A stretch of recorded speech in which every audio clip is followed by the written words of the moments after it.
네, 안녕하세요. 코인 랩소디 오늘도 여러분들과 함께합니다. 본부장님 나와 계십니다. 안녕하십니까? 안녕하십니까. 반갑습니다. 네, 오늘 또 트럼프의 관세로 너무 시끄러웠던 시장이라서 우리 시청자분들도 눈 뜨자마자 관세 이야기를 들으셨을 것 같아요. 그래서 오늘은 이제 뭐 관세가 코인 시장에 미친 영향력들을 좀 이야기를 해볼까 합니다. 물론 이제 증시의 영향력들은 지금까지 많이 들어보셨을 테고 일단 비트코인 차트부터 보겠습니다. 이게 일주일 차트를 봤는데 어젯밤에 저는 이제 코인이 갑자기 이제 거의 8만8천 9천 까지 올라서 잠을 잘 수가 없었어요. 드디어 이제 '다시 오는구나.' 이러고 있었는데 이제 관세 로즈가든에서 발표하면서 요렇게 수직 낙하를 합니다. 그래서 이게 어떤 거래소에서는 8만 깨진 것 같던데요. 근데 일단 8만 1천 까지 내려왔어요. 그래서 이제 한순간에 이제 급락을 하죠. 만약에 이때 사셨던 분들이라면 참 속상하셨을 것 같아요. 너무 단기간에 일어났던 일이어서. 그래서 살짝 회복을 해 주는 듯 했지만 지금 다시금 이제 하방에 관한 압력들을 계속 받아가고 있는 시점이고 뭐 사실 전반적으로 모든 글로벌 증시를 눌렀던 이슈이기도 합니다. 그래서 이제 안 좋고 이게 사실 이제 브리핑을 하나하나 하는 게 의미가 있을까 싶을 정도로 이제 전반적으로 안 좋았는데 그래도 이제 뭐 만트라 코인, 비트코인 캐시 요런 것들은 좀 잘 지켜주긴 했었는데 그 오피셜 트럼프가 특히 조금 많이 떨어졌어요. 9%. 그래서 이제 트럼프 밈 코인이 더 낙폭이 컸다. 이게 이제 하루 동안이거든요. 그러니까 똑같이 이제 하락을 하죠. 그래서 $10 아래로 이제 떨어지면서 사실 이제 그전까지만 해도 이제 트럼프 대통령이 이제 부켈레 대통령 그러니까 엘살바도르 대통령 만나서 막 악수하고 막 사진 찍고 막 이런 것들 뭐 시장에 나오면서 약간 이제 분위기가 나쁘진 않았었는데 그리고 이제 비트코인이 그렇게 올라줬을 때까지만 해도 '아 이제 크립토 시장에서 이제 불확실성이 해소가 되면서 상승하구나.' 이런 기사들도 되게 많았어요. 근데 이제 그렇지 않았습니다. 보시면은 알트코인 시즌 지수가 보통 이제 75 이상일 때 우리가 알트 불장이다라고 하는데 지금 제가 맨날 요거를 말씀드리는데 16, 17 요 상태였잖아요. 근데 더 떨어져서 14를 나타내게 됐습니다. 그래서 시장이 전반적으로 조금 좋지 않은 상황들이 이제 연출이 되고 있다. 그렇게 보시면 되고요. 오늘 이제 하나하나 저랑 이슈들 체크를 해 보도록 하겠습니다.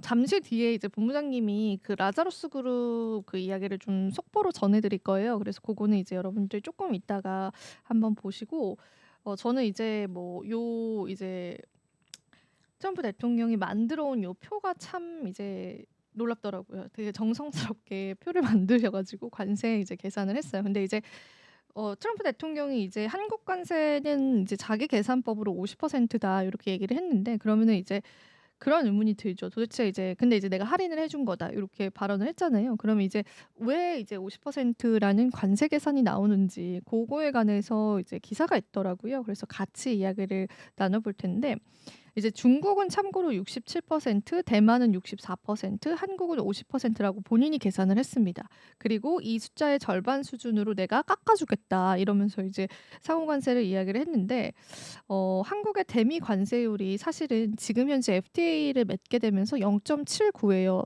환율 계산하면 사실상 0%라고 합니다. 그래서 우리가 미국을 상대로 그렇게 무역 국자를 낼 수가 있었고 이 FTA가 이제 우리가 그때 한참 여러분들도 기억나셨을 거예요. FTA 체결되면서 뭐 미국산 소고기 이슈도 좀 있었고 이제 그러면서 이제 일기 때 재협상을 거쳤던 FTA의 결과이고 트럼프 대통령은 이제 이 표에 관해서 미국에 대해서 관세율과 환율 조작과 비관세 장벽 포함이라는 단서를 줬지만 사실 어떻게 계산을 하더라도 50%라는 계산은 나오지 않는다는 겁니다.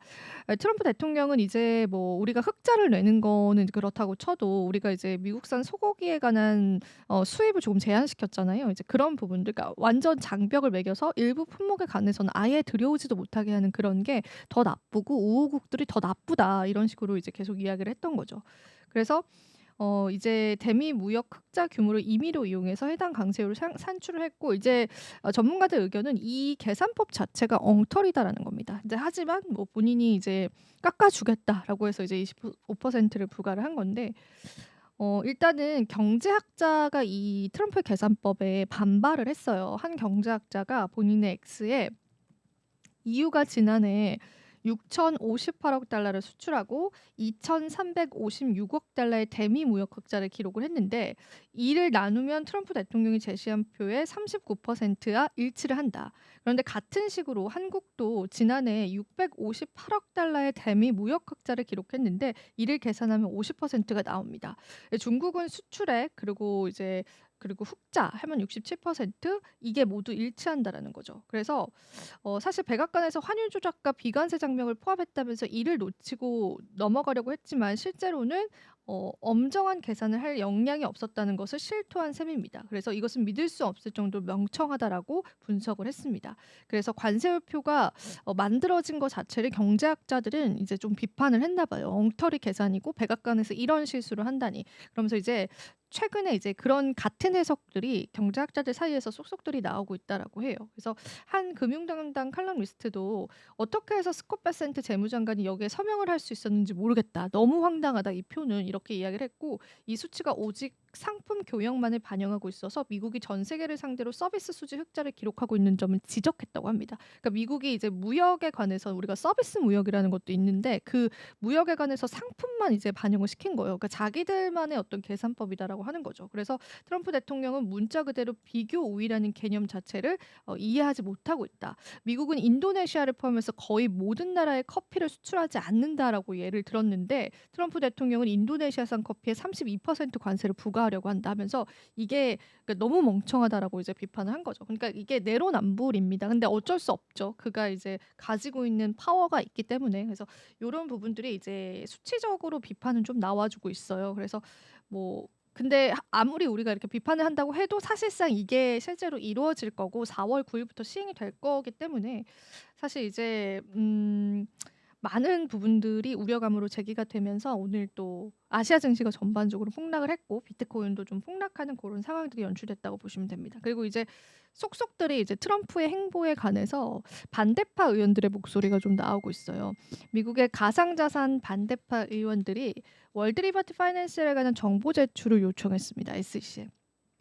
그래서 사실 지금 월드 리버티 파이낸셜 쪽에서 이제 트럼프 가족 간의 관계를 이제 조사하라고 SEC에 요청을 했는데 이게 지금 지분 관련해서 좀 시끄럽잖아요. 이제 트럼프 일가가 지분을 많이 확보하게 되면서 사실상 많은 지분을 가져가고 있는 상황인데 이제 가상자산 반대파 의원들이 이제 미국에도 있습니다. 이제 목소리를 내기 시작을 한 거죠.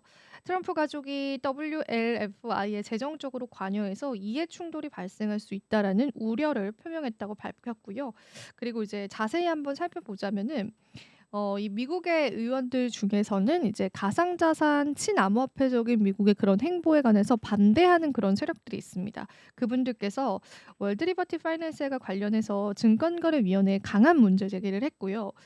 엘리자베스 워렌 상원 의원과 맥신 워터스 민주당 최고위원 그러니까 이제 공화당이 아니라 민주당 의원이었던 것 같아요. 그래서 그리고 마크 우에다 위원장 대행한테 서한을 보내 가지고 월드 리버티 파이낸셜과 트럼프 일가의 관계를 밝히고 관련 자료를 의회에 제출을 해라. 이렇게 좀 이야기를 했고 이제 법적으로 이제 문제를 조금씩 삼고 있는 것 같습니다. 근데 사실은 우리도 트럼프의 이런 행보 자체를 좀 업계에 관한 생태계 교란이다 이런 이야기가 있었을 정도로 그렇게 긍정적으로 생각하지는 않았잖아요. 그래서 이제 이런 부분들이 요청서가 실제로 일어나고 있다 그렇게 보시면 되고요. 트럼프 가족이 월드 리버티 파이낸셜에 재정적으로 관여를 하고 있고 이해 충돌이 트럼프 행정부의 가상자산 산업 규제에 영향을 미칠 수 있다고도 그렇게 분석을 했습니다. 그래서 서한에서 듀 의원은 트럼프 행정부가 대통령 가족의 이익을 위해서 SEC를 포함한 연방기관의 가상자산의 우호적인 입장을 취하게 만들 수 있는 유인책이 존재한다고 주장을 하면서 반대파 의원들의 트럼프의 이런 가상자산 사업 진출에 관해서는 지금 조금씩 목소리를 내고 있는 상황입니다. 그래서 이제 어떻게 펼쳐질지에 관해서 이게 또 크립토 시장의 악재가 될 수 있다라는 부분들 참고를 해보시면 좋겠습니다. 이 와중에 좋은 소식이 하나 나왔어요. 애리조나주에서 비트코인 비추간 통과 초읽기에 들어갔다라고 합니다. 하원 전체위원회를 통과했다고 하는데요. 미국의 애리조나주 하원 전체위원회가 비트코인 비축 법안을 통과시켰습니다. 사실 요게 이제 주차원에서의 통과는 이루어질 수 있을 것이다라고 우리가 이야기를 했죠. 그래서 이제 비트코인 로는 X를 통해서 미국의 애리조나주 하원 전체위원회가 비트코인 비축 법안 SB1025와 SB1373을 통과시켰다고 전했고요. 네, 법안은 향후에 제3차 독회 절차를 거쳐서 최종 하원 표결에 붙여집니다. 그리고 이 하원에서 마지막으로 최종 통과가 되면은 이제 주지사의 서명을 받게 되는데, 이제 애리조나주도 암호화폐에 그렇게 이제 적대적인 주는 아니에요. 그래서 이제 하원 통과가 최종적으로 이루어지면 이제 주지사 서명을 받게 되면은 미국 내에서 최초로 이제 비트코인을 비축 자산으로 통과한 사례가 될 수가 있고, 주정부 차원에서의 비트코인 매집이 들어갈 수가 있습니다. 그래서 요런 부분들을 우리가 또 호재로 받아들일 수 있을 것 같고, 만약에 하나의 주에서 이게 통과가 되면은 다른 주에서도 연쇄적으로 통과될 가능성이 있거든요. 물론 지금 중앙 정부 같은 경우에는 여러 가지 이제 난관이 있을 수 있겠지만, 그래도 이제 주 차원에서 통과될 가능성이 있다라는 거 같이 염두에 두시면은 좋으실 것 같습니다.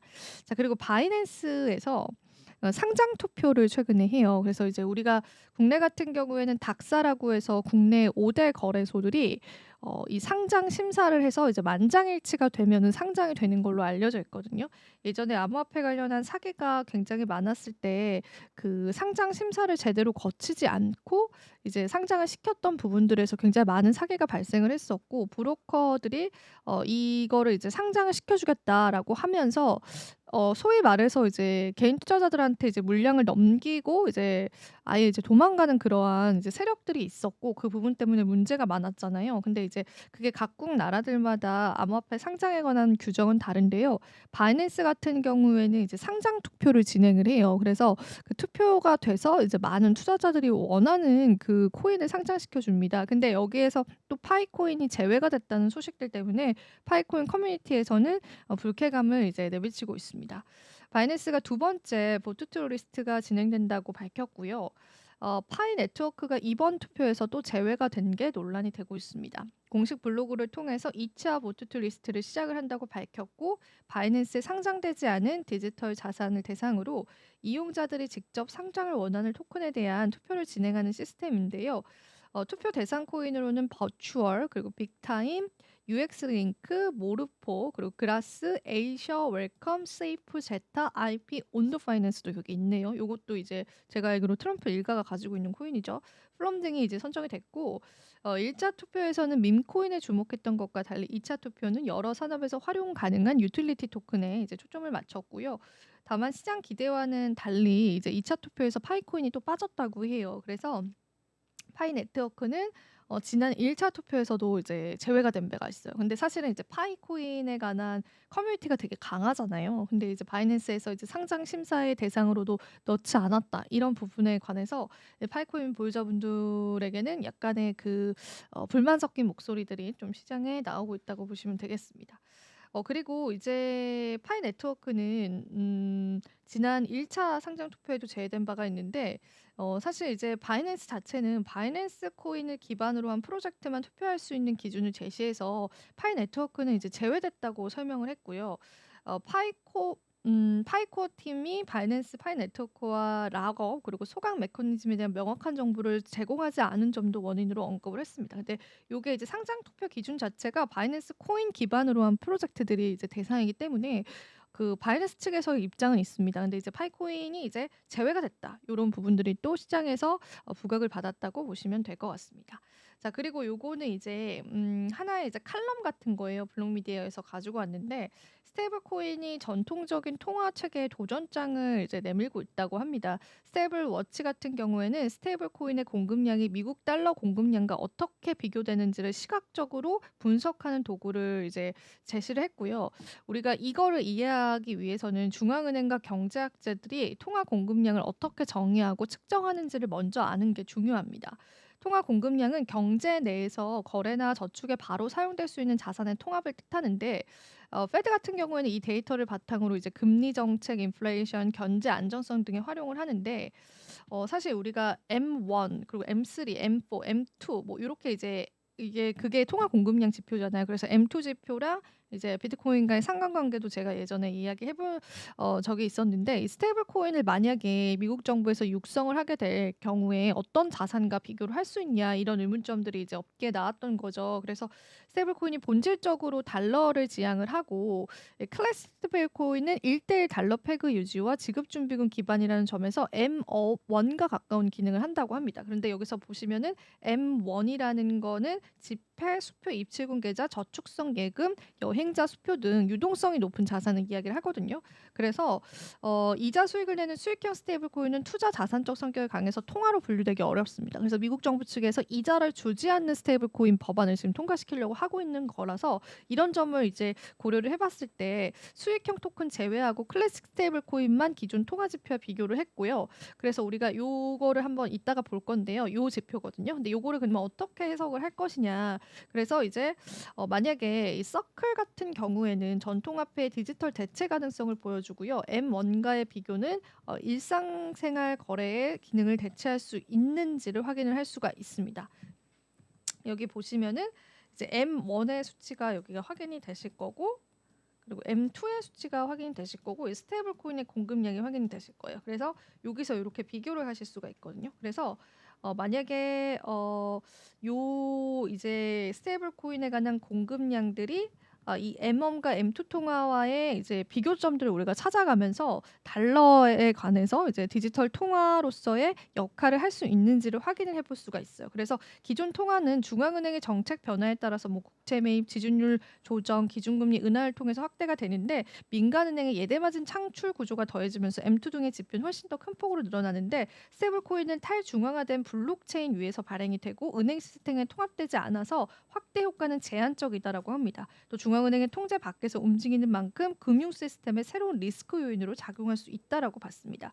스테이블 코인 공급량이 만약에 M1과 M2의 일정 부분을 차지하게 되면은 중앙은행은 통화정책 수립 시 이들을 고려해야 할 그런 요소가 생긴다고 해요. 그래서 스테이블 워치는 시각화 도구는 이런 구조적인 변화를 수치로 확인할 수 있는 기초 데이터를 제공한다고 보고 있습니다. 그래서 사실은 만약에 이 스테이블 코인의 공급량이 이렇게 M1과 M2를 뛰어넘는 그런 수치가 오게 되면은 이게 연준 입장에서도 이에 맞는 그런 정책들이 필요하다라는 거죠. 그래서 만약에 트럼프 정부가 이제 스테이블 코인이 계속 육성하라고 하는 그런 과정 속에서 연준에서는 어떤 역할을 좀 수행을 해야 할지에 관해서 우리가 조금 그려볼 수 있는 그런 칼럼도 나왔더라고요. 그래서 스테이블 코인 상용화가 조금 더 앞으로 다가왔다. 그런 의미에서 여러분들이 이 기사는 같이 한번 살펴보시면 좋을 것 같습니다. 그래서 오늘 또 암호화폐 시장 이야기 제가 열심히 좀 전해드렸습니다. 본부장님 또 열심히 정리하고 계신데요. 오늘 이야기 한번 들어보도록 할게요. 예, 네. 해야죠 이제. 네. 4월 5일 틱톡의 날이라고 해서 이제 지금 보면 월스트리트 저널에 난 거는 애플 라빈이 아마존이 지금 새로운 틱톡의 어떤 구매자로 나타났다라는 생각이 데드라인에 앞서서 나타났다는 생각이 들고 그다음에 뭐 지금 여러 가지 기사들이 계속 나오고 있습니다. 하루가 다르게 나오고 있고요. 내일 되면 또 다른 기사가 아마 나올 겁니다. 그래서 여러 가지 이제 가능성이 많이 대두되고 있어요. 그래서 협상 실패 시 미국 내 퇴출될 가능성도 있고 기능이 축소될 가능성도 있다라는 얘기가 들고요.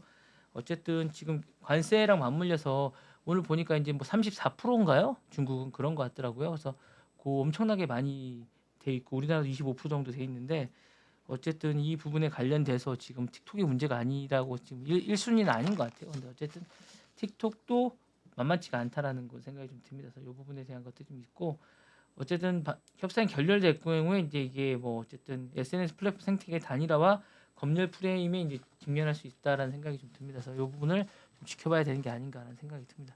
아직 결정된 게 없어서 뭐 여러 가지 얘기가 다 추측이라 구체적으로 뭐 말씀드릴 게 없다는 생각이 좀 듭니다. 계속 이야기는 계속 나오는데 이게 뭐 다들 추측성 네, 기사라 그래서 네, 딱히 그죠? 네, 결고 나오고 얘기하는 게 좋을 것 네. 그래서 같아요. 일단 뭐 다가오고 나서 뭐 음. 기사는 너무 많이 나오는데 왔다 갔다 계속 네, 네. 제가 그래서 계속 쓸데없는 얘기를 계속 네. 하게 되는 것 같아서 다음 소식이 되겠습니다.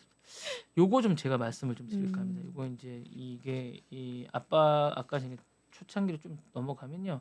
이게 더 미니미스라는 단어입니다. 요 단어가 이게 더 미니미스 약간 이게 그런 단어인데 요게 좀 재밌습니다. 이게 제가 예전에 한번 얘기를 드렸었나요? 이게 테무하고 알리를 겨냥해서 얘기하는 거거든요. 요게 어떤 거냐면 이거 혹시 아세요? 이 전 테무 알리 써요. 요게 어떤 이게 어떤 몰라. 아시죠? 이게 뭐냐면 모르니까 여기 앉아 있겠죠? 이게 그럼 뭐냐 제가 거기 앉아 있겠죠? 이게 네. 뭐냐면 이게 이제 이게 원래는 관세가 우리나라하고 미국하고 이제 우리나라가 이제 미국에 어떤 들어오는 관세를 면제해 주는 게 있어요. 직구를 잘 안 하시니까 잘 모르시는데 원래는 우리나라가 해외에서 들어오는 관세를 매기는 게 있습니다. 100불 이상에 대해서는 관세를 원래 매겨요. 근데 이제 무관세가 어느 정도냐면 미국에서 오는 거에 대해서는 200불까지는 무관세입니다. 예, 식료품 외에는 어떤 공산품에 대해서는 200불까지는 무관세입니다. 잘해주고 있네요. 예. 네. 200불까지는 무관세거든요. 그러니까 이제 뭐 만약에 옷 같은 걸 사면 200달러까지는 무관세예요. 그래서 200불까지는 그냥 사시면 됩니다. 그러니까 저도 이제 직구를 많이 했는데 신발 같은 것들을 웬만한 건 뭐 다 한 달에 200불이요? 아니 한 건에. 한 건에요? 그러니까 하나를 수입할 때 200달러까지는 무료예요. 아. 관세가 안 붙어요. 그러니까 만약에 뭐 애플 같은 기계는 이제 관세를 무는데 애플의 이제 아이팟 같은 경우에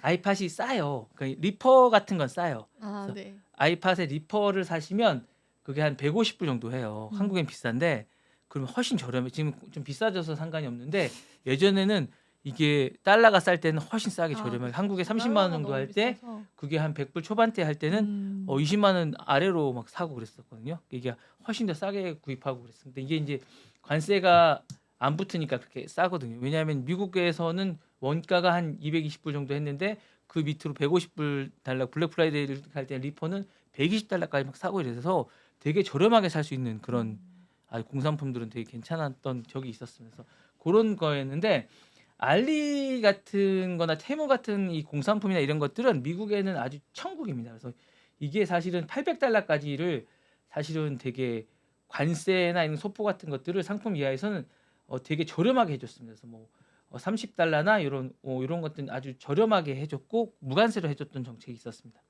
그리고 이제 이런 것들은 우편물에 관해서는 되게 저렴하게 해줬던 적이 있어요. 근데 이런 걸 없애겠다는 거예요. 이런 상품에 대해서 30% 또는 25달러의 관세를 하겠다고 이제 한 겁니다. 이런 부분에 대해서. 그러니까 이런 상품들 때문에 알리나 테무 같은 제품들이 엄청나게 많이 팔렸어요. 미국에서. 이제 안 되는군요. 요런 것들 때문에 아마존이 사실은 되게 힘들었죠. 피해를 많이 봤어요. 그래서 제가 이제 아마존 주식을 사라고 말씀드리고 싶은 얘기는 요거 아마존 주식이 많이 뛸 겁니다.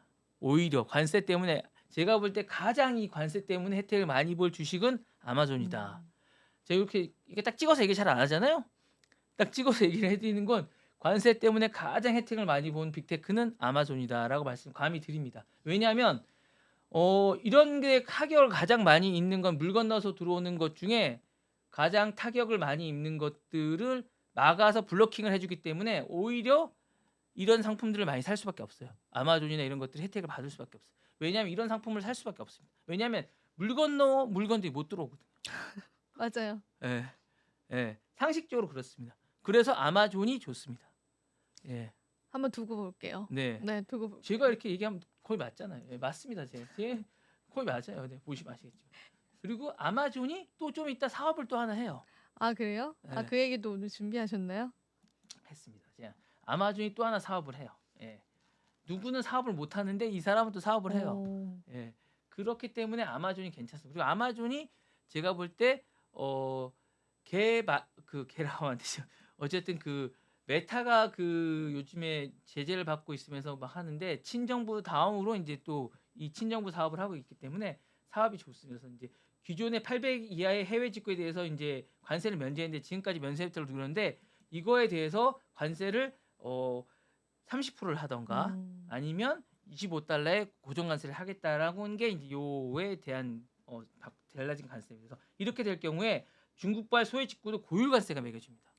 그러니까 100달러를 하면 30%가 얼마예요? 30달러를 하는 거예요. 누가 사겠어요?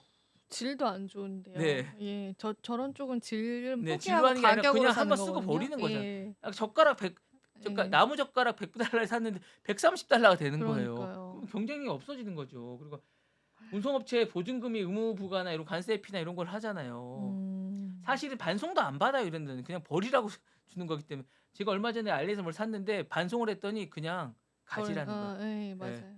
예. 맞아요. 그렇게 자기들도 아는 거죠. 예. 왜 했는가라고 이제 물어봤더니 마약 불법 반입 차단의 명분 늘 이렇게 여기 트럼프는 모든 게 다 펜타닐, 펜타닐, 펜타닐. 뭐 만병통치약 펜타닐.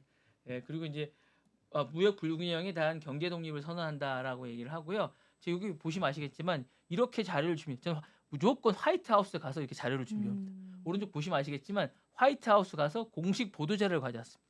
예, 저는 신문을 가져오지 않습니다. 화이트하우스 가서 공식 보도. 저거 뭐 많이 요즘에 예, 바쁘시더라고요. 예, 저기도. 여기서 공식 보도 자료를 가져오고 있습니다. 네, 화이트하우스에 공식 보도 자료를 받는 유일한 제가 PD입니다. 이렇게 공식 보도 자료를 받는 PD입니다. 저는. 네, 예, 음. 공식 보도 자료를 이렇게 받아서 제가 이렇게 가져왔습니다. 공식 보도 자료를 배포하시더라고요. 그래서 받아서 예, 가져왔습니다. 그러시더라고요. 예, 그래서 이제 중국 전자상거래 플랫폼을 견제하기 위한 거다라고 얘기를 합니다. 그래서 이제 이렇게 됐을 경우에 이제 이게 무너지게 되고요.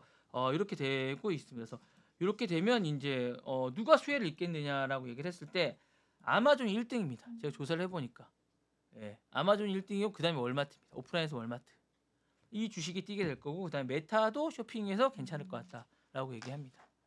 이게 다 친정부 기업이고 혜택을 받게 될 것 같다라고 얘기를 합니다. 그래서 이제 글로벌 상거래 룰이 바뀔 것 같다라고 이제 기존의 쉐인이나 테무 같은 것들이 이제 이런 혜택을 하면 이 면세가 루트가 하게 되면 가격 경쟁이 상실되고 시장이 재편될 것이다라고 얘기를 하고 있고요. 이런 것들이 이제 뭐 바뀌지 않을까라는 생각이 듭니다. 이렇게 되고 이렇게 되지 않을까라는 생각이 듭니다. 네.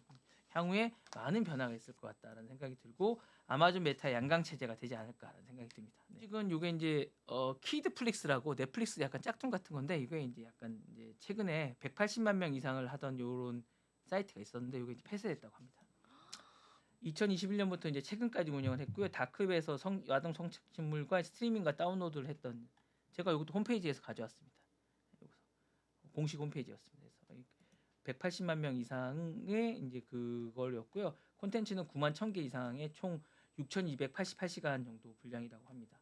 폐쇄일은 3월 11일자로 폐쇄가 됐고요. 독일 바이런 주경찰하고 이제 사이버 수사대가 이제 했고요. 유로폴하고 이제 네덜란드 경찰 35개국이 참여해서 이제 했고요. 총 79명을 체포했습니다. 용의자는 이걸 사용한 용의자는 1,393명이 용의자로 식별됐고 3,000대 이상의 장비를 압수했다고 합니다.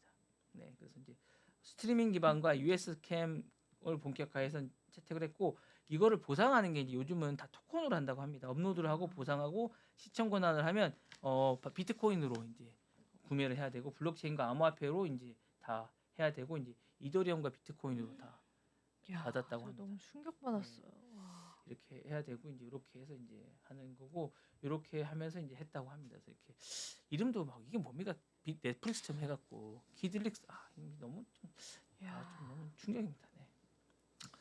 이렇게 했다고 하네요. 이렇게 해서 이제 하고 뭐 이런 식으로 했다고 해서 이게 좀 윤리적으로 좀 문제가 많이 돼서 이렇게 올라와서 제가 이걸 좀 경종 차원에서 올려봤습니다. 네, 여러분들한테 좀 충격적인 내용이어서 네. 좀 내용도 좀 있는데 내용은 너무 제가 올리기가 좀 그래서 제가 이렇게 이 사실만 이렇게 예, 지금도 네. 손이 떨리네요. 예. 네. 제가 이제 요 범인은 이제 제가 이제 내용을 좀 말씀드리면 범인은 잡을 수가 있습니다. 그리고 이제 강력한 처벌이 반드시 필요하고 그것만으로 충분하지 않은 것 같고요. 사실은 검거 가능성은 이제 디지털 흔적은 반드시 남는다고 합니다. 제가 이제 여기 이제 좀 남겨진 내용들을 좀 보면 그런 거고 다프웹이라는 게 사실 완벽한 은신처는 아니라고 합니다. 그리고 IP를 혼동하는 뭐 여러 가지 VPN 기술이나 토렌토 기술 같은 것들이 있지만 메타데이터나 접속 패턴이나 비트코인 거래 내역 같은 걸 통해 비트코인은 거래 내역은 꼭 있다고 하네요. 보니까 그래서 이제 추적이 가능하고요.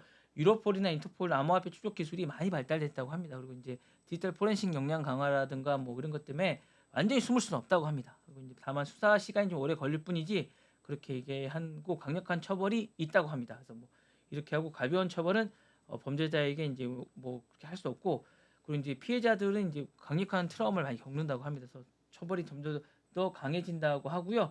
그리고 이제 유럽에서는 이 성착취물에 대해서 무기징역을 처벌한다고 하고 있습니다. 그리고 이제 요 유포자나 제작자에 대해서는 이제 이런 부분에 대해서는 무기징역을 지금 하고 있다고 하고 그리고 이제 요즘에 수사 기법도 AI 기반이 돼서 빨리 잡는다고 합니다. 그래서 이런 거에 대해서 보는 부분에 대해서들도 처벌이 강화되고 있는 추세라 하기 때문에 보는 부분도 여러분들 조심하시라고 말씀드리고 싶습니다. 네. 어쨌든 뭐 이렇게 해서 제가 찾아왔습니다. 다음 소식은 요겁니다. 요거. 아마존에서 최근에 쿠이퍼라고 또 사업을 시작했습니다. 이게 스타링크로 주춤하는 동안 일론 머스크가 새로운 사업을 하고 저궤도 인터넷 네트워크고요. 목포 위성은 이제 사실은 3,200개 정도 길을 이제 추진하고 있던 서비스 중은 지구 전 지역이고 경쟁 대상은 스타링크라고 합니다. 네, 그래서 어쨌든 최근 진행 상황은 2024년 10월부터 이제 2개를 발사를 했었고요. 최근에 27기를 1차 배치했다고 합니다. 그래서 상용화를 대규모로 착수를 했다고 합니다. 그래서 전략적 의미가 되게 중요하다고 하고 아마존이 이제 세계 1위에 이제 클라우드를 지금 하고 있지 않습니까? AWS를 하고 있는데 이거와 연동해서 다양한 사업을 하고 있고 지금 스타링크가 한 6,000기 정도 된다고 하거든요.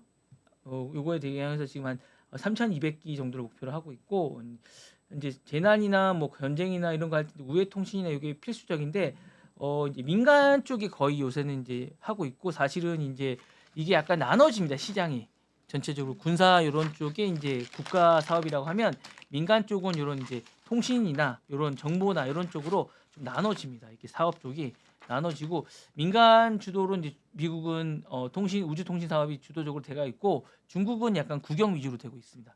그리고 이제 러시아는 국가가 거의 독점하고 있고 유럽은 약간 제한적으로 하고 있다는 사업을 좀 말씀드리고 싶고요.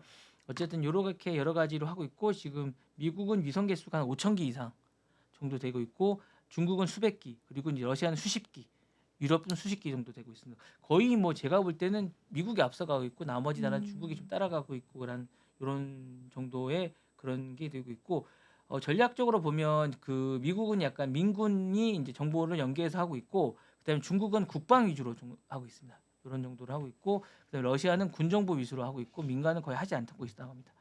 그리고 이제 유럽은 기초 연구 위주로 하고 있는 약간 이런 전국입니다. 그래서 이런 전국을 하고 있고 약간 이런 식으로 하고 있습니다. 그래서 지금 중국이 많이 따라가고 있는 게 아닌가라는 생각이 들고 있고 중국은 디지털 실크로드와 군사 통신력 위주로 하고 있어서 이렇게 하고 있고 러시아는 약간 노후화돼 있다고 합니다.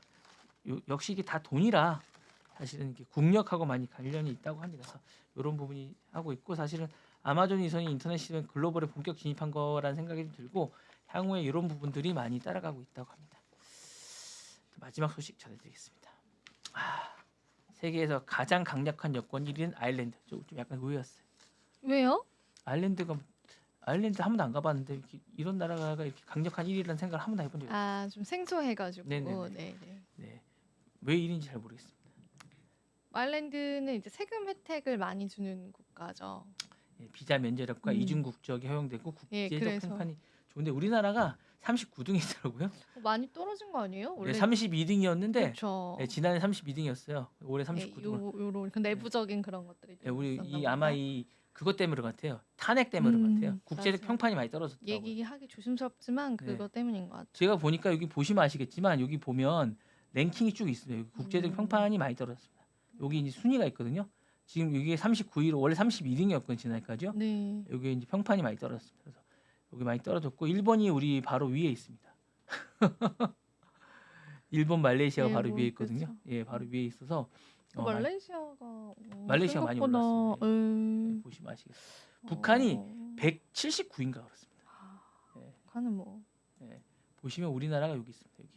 여기 딱 있고요. 일본이 여기 있습니다. 예.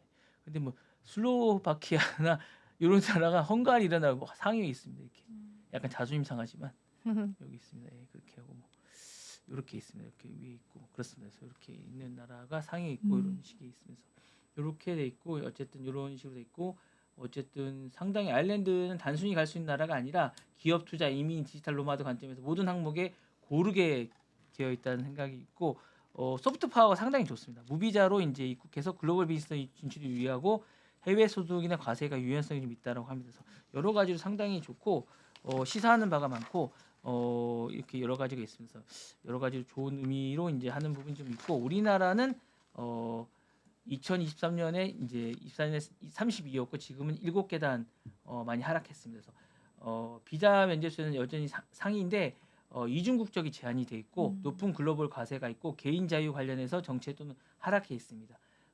사실 이제 그리스나 슬로베니아 다른 국가는 정책 개선 순위가 상승했는데 한국은 상대적으로 밀려났습니다. 이게 이제 시사하는 게 뭐냐면 국제 경쟁력은 단순한 여행 편의가 아니라 디지털 시대의 글로벌 이동성이나 법적 유연성이나 시민의 가치 같은 게 포함되어 있는데 이런 부분에서 많이 떨어져 있고요. 정책 개선이 필요하고 여러 가지 좀 필요합니다. 그래서 이런 부분에서 좀 우리가 좀 시사하는 부분에서 좀 전략적으로 좀 해야 되는 게 아닌가라는 생각이 좀 들고요. 우리가 이제 이런 것들을 올리려고 뭐 올려야 된다는 거 꼭 있는 건 아닌데 약간 이게 국제 경쟁력이 이제 개인에게도 기회가 되거든요.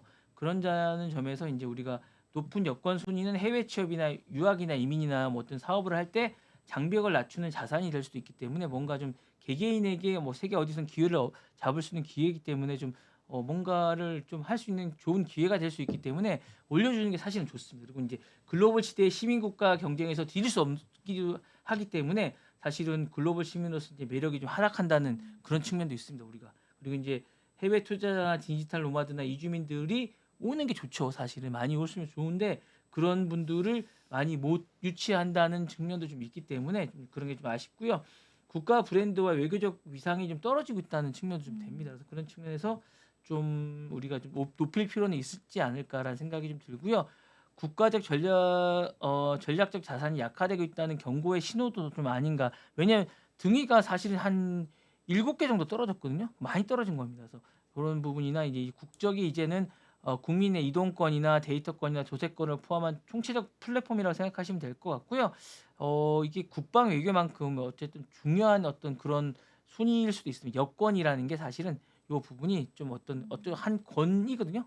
권리일 수 있기 때문에 좀 이런 부분에서 이제 그 뭔가를 좌우하는 어떤 권리라고 생각하시고 좀 올릴 수 있는 방법, 제도적 개선을 좀 고민해봐야 되는 게 지금 우리가 국가의 어떤 수장이나 이런 분이 안 계셔서 이런 부분에 고민할 수도 없고 고민이 안 될 수도 있겠지만 뭔가를 좀 고민해봐야 되는 시점이 아닌가. 내일의 어떤 중요한 결정이 있는 시점이다 보니까 그런 측면에서 고민 한번 해보시는 게 어떤가라는 생각이 듭니다. 그래서 오늘은 이 소식까지 좀 하고 좀 맞춰볼까 합니다. 네. 네, 좋습니다. 자, 오늘도 랩소디 저희가 다양한 내용들 함께했습니다. 자, 오늘도 긴 시간 여러분들과 함께했는데요. 랩소디 시청해주신 여러분 고맙습니다. 내일 또 네, 찾아뵐게요. 감사합니다. 감사합니다.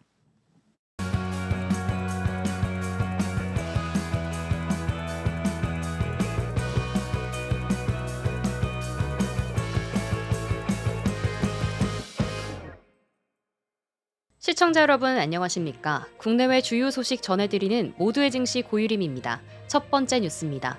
하나 에어로스페이스가 인도와 K9 자주포의 2차 수출 계약을 체결했다고 3일 공시했습니다.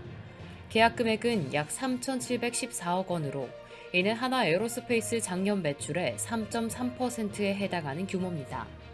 이번 계약을 통해 K9 자주포는 2030년 9월까지 인도에 공급될 예정입니다. 하나 에어로스페이스는 이번 계약을 통해 인도의 L&T와 협력해 인도 육군에 자주포를 공급하게 되며 K9 자주포는 인도군의 까다로운 작전 요구를 충족시킨 바 있습니다. 특히 하나 에어로스페이스는 2017년 K9 자주포 공급 계약을 체결하고 2020년까지 납품을 완료한 바 있었는데 그 신뢰성을 바탕으로 이번 2차 계약을 체결하게 됐습니다. 회사 측은 이번 계약을 통해 K9 자주포가 유럽을 넘어 아시아 시장으로 본격적으로 확장될 것이라고 의미를 부여했습니다. 또한 이번 계약을 계기로 인도와 협상 중인 대공체계 사업의 수출 가능성도 높아졌다고 기대감을 나타냈습니다. 인도는 6해공 통합작전 능력 향상과 군 현대화를 포함한 군 개혁을 추진 중이며 이번 계약은 한인도 특별 전략적 동반자 관계의 10주년을 맞이하는 시점에 이루어졌습니다. 이성호 주인도 한국 대사는 이번 계약이 양국 간 상호 신뢰에 기반한 방산 협력 확대를 상징하는 이정표라고 강조했습니다. 손재일 대표이사는 K9 자주포의 우수한 성능과 안정적인 납품 실적을 바탕으로 유럽을 넘어 인도 등 아시아 방산 시장에서 협력을 더욱 강화할 것이라고 밝혔습니다.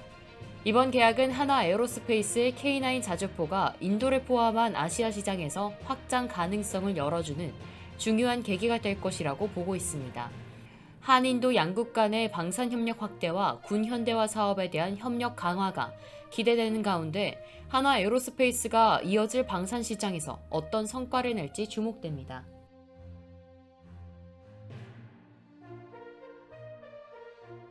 유일 로보틱스는 최근 SK그룹의 지분 투자 소식에 주식이 급등하며 소액 주주들의 관심이 집중되고 있습니다. SK 배터리 아메리카는 유일 로보틱스에 367억 원을 투자하고 2대 주주로 올라섰으며 SK온은 향후 최대 주주로 전환할 가능성도 제기되고 있습니다. 유일 로보틱스가 SK그룹의 지분 투자를 받은 이후 주가가 급등했습니다. 2일 한국거래소에 따르면 유일 로보틱스의 주가는 전거래일 대비 17.18% 상승한 72,300원에 마감했습니다. 이 급등의 배경에는 SK 배터리 아메리카가 유일 로보틱스에 367억 원을 투자하며 13.4% 지분을 확보한 소식이 있습니다. SK온은 5년 내 23% 지분을 주당 28,000원에 매입할 수 있는 콜옵션을 보유하고 있어 향후 최대 주주로의 전환 가능성도 제기되고 있습니다. 유일 로보틱스는 직교, 다관절, 협동 로봇 등 다양한 산업용 로봇 라인업을 갖춘 로봇 전문 기업으로 SK온과 협력해 배터리 생산 공정 자동화에 주력하고 있습니다. 현재 미국 배터리 공장 자동화 설비 수주를 위한 논의가 진행 중이며 업계에서는 3분기에 글로벌 생산 시설에 로봇 공정 도입 계획이 결정될 가능성이 높다고 보고 있습니다. 이 협력이 성사되면 유일 로보틱스의 해외 매출 비중이 크게 증가할 것으로 예상됩니다. 유일 로보틱스는 생산 능력을 확충하고 있으며 청라 신공장을 통해 연간 2,300억 원 규모의 생산 능력을 확보할 예정입니다. 또한 휴머노이드 개발에 착수해 2분기 내 개발 방향을 공개할 예정이고 이를 통해 매출 성장을 약 30% 예상하고 있습니다. 업계에서는 SK온과의 협력으로 유일 로보틱스가 해외 시장 진출에 대한 기회를 얻을 것으로 보며 레인보우 로보틱스의 사례처럼 대기업들의 로봇 산업 진출이 가속화될 것으로 예측하고 있습니다. 유일 로보틱스는 지난 6개월 동안 4배 가까이 주가가 상승하며 시장에서 긍정적인 평가를 받고 있습니다. 유일 로보틱스의 주가 급등은 SK그룹과의 협력 관계가 글로벌 시장에서 로봇 산업의 확장 가능성을 높이는 중요한 계기가 될 것으로 보고 있습니다. 대기업들의 로봇 산업 진출이 활발히 이루어지는 가운데 유일 로보틱스는 향후 해외 시장에서의 성장이 기대되고 있습니다.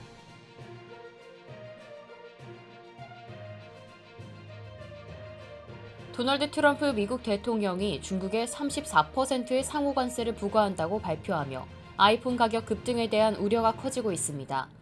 기존에 적용되던 20% 관세에 더해 중국에서 수입되는 제품의 관세는 54%로 급증하게 됐습니다. 현재 애플은 아이폰의 대다수를 중국에서 생산하고 있지만 생산을 일부 동남아시아로 다변화하고 있는 상황입니다. 하지만 그럼에도 불구하고 아이폰 가격은 30%에서 40%까지 오를 수 있다는 분석이 나오고 있습니다. 로젠블레트 증권은 아이폰 16 시리즈의 기본형 모델 가격이 기존 $799에서 $1,142로 43% 상승할 가능성이 있다고 밝혔습니다. 특히 아이폰 16 프로맥스 모델은 $2,300까지 오를 수 있다고 예측하고 있습니다. 이는 상호 관세가 부과되면 애플이 이 비용을 소비자에게 전가할 경우의 예상 가격입니다. 아이폰 16e와 같은 보급형 모델도 $599에서 $856로 가격이 상승할 것으로 보입니다. 트럼프 대통령의 상호 관세는 미국 내에서만 적용될 예정이며 애플은 이번에도 특혜를 받지 못할 것이라는 분석이 나왔습니다. 한편 애플은 아이폰 가격 인상을 쉽게 결정하지 못할 것이라는 전망도 있습니다. 아이폰 판매 부진이 계속되는 가운데 가격 인상이 판매 둔화를 더 가속화할 수 있기 때문입니다. CF 어레이 리서치의 애널리스트는 애플의 가격을 5%에서 10% 이상 전가하는 것은 어려울 것이라고 분석했습니다. 로이터 통신은 아이폰 가격 상승이 스마트폰 수요 감소를 불러올 수 있으며 삼성전자가 유리한 상황이 될 수 있다고 전망하고 있습니다. 삼성전자는 중국보다 낮은 25% 관세가 부과되기 때문입니다. 이번 상호관세 부과로 애플의 가격 정책에 큰 변화가 예상되며 스마트폰 시장의 경쟁 구도에도 영향을 미칠 것으로 보입니다. 특히 삼성전자가 유리한 상황으로 떠오른 가운데 아이폰 가격 인상이 소비자에게 어떤 영향을 미칠지 관심이 커져가고 있습니다.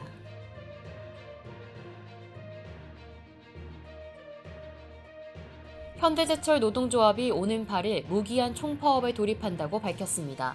사측이 진전된 교섭안을 제시하지 않고 미국 제철소 투자와 희망퇴직 등을 일방적으로 추진하고 있다며 반발한 것입니다.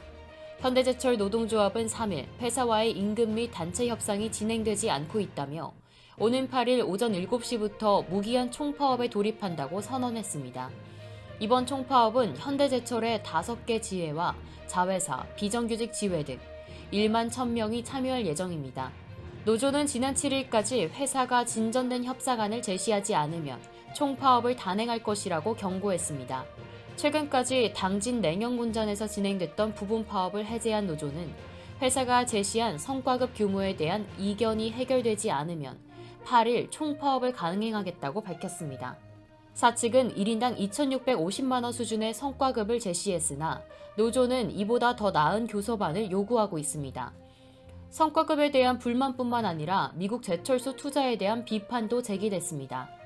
노조는 미국 제철소에 대해 미국 관세 인상의 영향이 적은 상황에서 8,500억 원 규모의 투자가 비효율적이라고 주장했습니다. 특히 현대제철이 희망퇴직을 강행하고 있는 상황에서 미국의 제철소를 건설하는 것이 비논리적이라고 강조했습니다.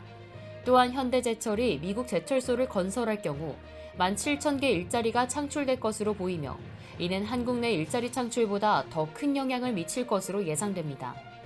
그러나 현대제철은 미국 제철소에 투자를 진행하는 반면 한국에서는 희망퇴직과 임금 삭강 등의 구조조정을 추진하고 있어 노조의 반발을 사고 있습니다. 현대제철은 최근 인천 1공장의 셧다운과 포항 2공장의 희망퇴직과 운영 축소를 발표하며 구조조정을 추진하고 있습니다. 이에 대해 노조는 회사는 교섭을 타결하지 않고 구조조정을 강행하고 있다며 무기한 총파업에 돌입할 계획이라고 밝혔습니다. 노조 관계자는 5월까지 교섭이 마무리되지 않으면 총파업은 불가피하다며 회기가 마감되기 전에 협상 타결이 이루어지지 않으면 무기한 파업을 진행할 예정이라고 전했습니다. 현대제철 노사 갈등은 임금 및 단체 협상에 난항을 겪고 있는 가운데 무기한 총파업 가능성까지 거론되며 사업 운영과 철강 산업에 큰 영향을 미칠 수 있다는 우려가 커지고 있습니다. 향후 노사 간의 협상 진행과 파업의 방향에 주목이 됩니다.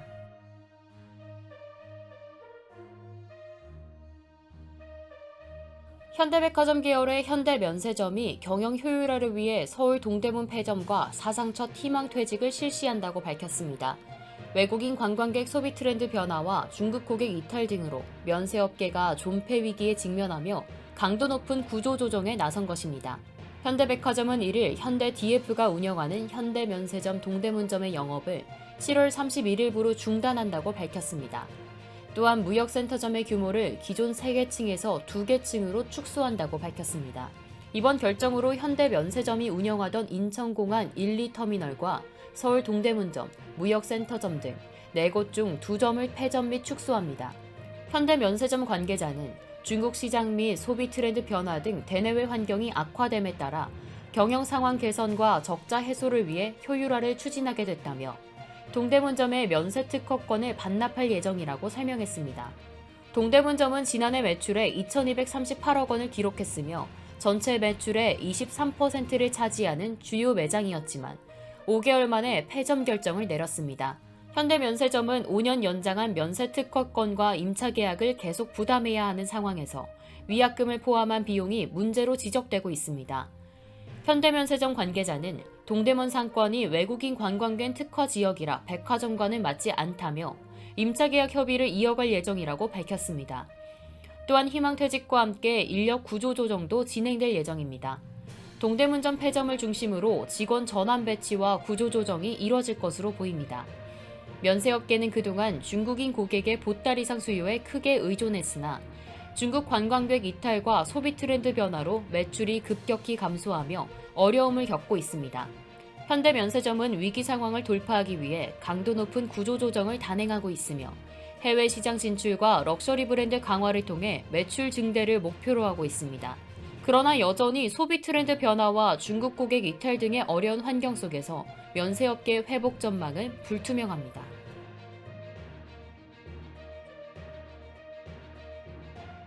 이상으로 모두의 증시 마칩니다.